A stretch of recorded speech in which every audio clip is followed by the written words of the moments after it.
राजस्थान की चुनाव विशेष खबरों से जुड़ी हर बात सुजस आवाज राजस्थान के साथ। नमस्कार, आज के पॉडकास्ट के साथ मैं मेधा और मेरे साथ है अरिंदम। विधानसभा चुनाव के मद्देनजर प्रदेश में विभिन्न एनफोर्समेंट एजेंसियां अवैध सामग्री जब्त करने के मामले में रोजाना नए रिकॉर्ड्स बना रही हैं। राजस्थान के मुख्य निर्वाचन अधिकारी प्रवीण गुप्ता ने बताया कि आचार संहिता लागू होने के 10 दिन के भीतर इन एजेंसीज ने 143 करोड़ रुपए से ज्यादा की अवैध शराब, नकदी और अन्य सामग्री जब्त कर नया रिकॉर्ड बनाया है, जो पिछले चुनाव की कुल जब्ती से अब तक 1.5 गुना हो चुका है।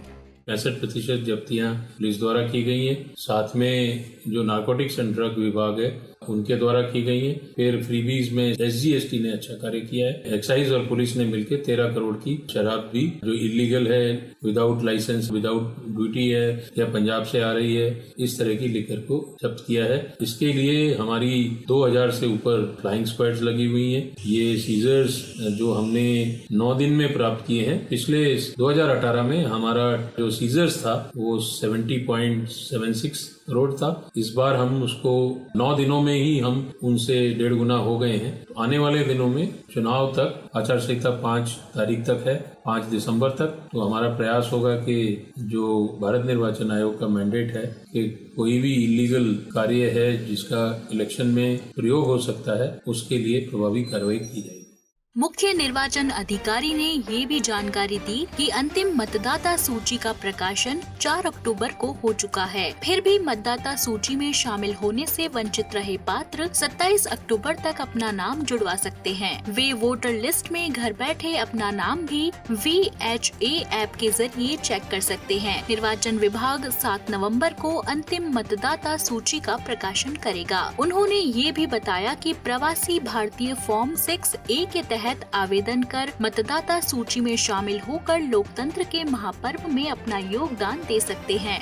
तो मेरा सभी से आह्वान है, अपील है कि इसको अगले 27 तारीख तक अगर किसी का भी नाम रह गया है गलती से, जो लेटेस्ट वोटर लिस्ट है वो ही मान्य होती है। इसके अलावा कुछ लोग ऐसे प्रश्न करते हैं कि मेरे पास तो वोटर ID कार्ड है तो मेरा वोट तो ऑटोमेटिक होना चाहिए। तो मैं यहाँ बताना चाहूँगा कि ऑटोमेटिक वोटर लिस्ट में नाम होना जरूरी नहीं है। इपिक कार्ड होना या वोटर ID कार्ड होने से केवल मात्र वोट नहीं डाल सकते। लेटेस्ट वोटर लिस्ट जो 4 अक्टूबर को जारी हुई है उसमें वोट आपका होना जरूरी है। अन्यथा फिर आप अपना फॉर्म 6, फॉर्म 8 भरकर वोट अभी भी जुड़वा सकते हैं 27 अक्टूबर तक, जिससे हमारा जो ERO है वो 6 तारीख तक उसका निस्तारण कर सके और 7 जो नवंबर को वोटर लिस्ट फाइनल होगी उससे ही मतदान 25 तारीख को होगा। श्री गंगानगर जिले से जुड़े 6 विधानसभा क्षेत्रों में 11 पर्यवेक्षक लगाए जाएंगे। जिला निर्वाचन अधिकारी अंशदीप ने बताया कि इनमें कुछ सामान्य और पुलिस, व्यय और मतगणना पर्यवेक्षक होंगे। ये सभी नामांकन प्रक्रिया से लेकर मतदान, आचार संहिता, कानून व्यवस्था, पार्टी और उम्मीदवारों के चुनाव खर्च और मतगणना कार्यों पर नजर रखेंगे। उधर सिरोही में पीठासीन और मतदान अधिकारियों का प्रशिक्षण गवर्नमेंट हायर सेकेंडरी स्कूल में लगाया गया। उन्हें मतदान के पहले से बाद तक की सारी प्रक्रिया समझाई गई। नीमका थाना में SDM ने गांव-गांव जाकर लोगों को निर्वाचन प्रक्रिया की जानकारी दी। और अब प्रदेश भर में आकर्षण का केंद्र बन रही स्वीप गतिविधियों पर एक नजर।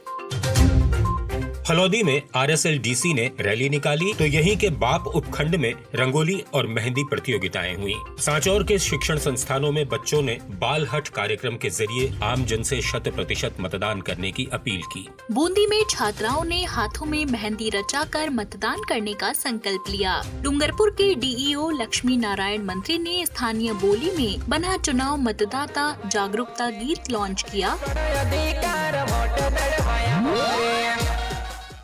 इस मौके पर नए रजिस्टर्ड 704 वोटर्स को मतदान करने की शपथ भी दिलाई गई। प्रभावित हुए बिना